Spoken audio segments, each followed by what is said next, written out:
Halló, ég heiti Frank Brildmann og ég vinn hjá Profilheather. Ég vil gjarna segja ykkur aðeins frá viðhaldi á vörubíladekkjum. Já, hverjar eru lágmarkskröfur lagana fyrir vörubíladekk? Sko, þau verða að hafa að minnsta kosti 1,6 mm munsturþýft og það má engin útbungun vera á hliðinni eða stálsjást. Það er mjög mikilvægt því stál ryðgar og það er áhætta. Þessa lágmarksmunsturþýft upp á 1,6 mm má sjá nákvæmlega í munsturskorinni.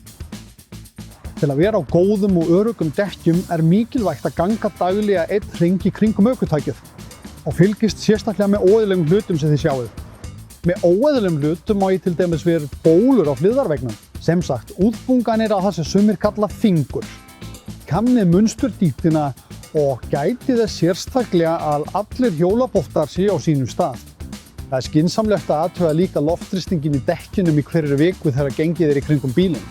Og það sem er auðveldast er að slá létt á dekkið með litlum hamri. Ef þú heyrir daufan hvell er þrýstingurinn ekki réttur.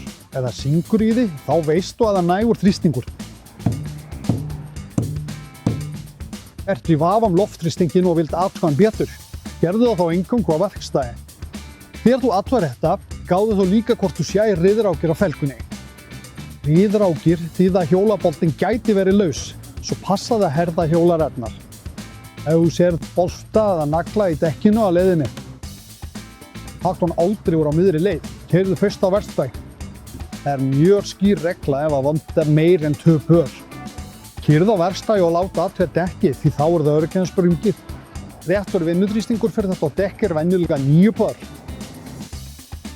Ef ég mæli 7 pör, þá er eitthvað að. Keyrðu þá á verkstæði og láttu gera við dekkið. Dekkin eru eini snertiflöturinn við veginn, svo gott dekk með réttum loftþrýstingi er gríðarlega mikilvægt fyrir öryggið þitt.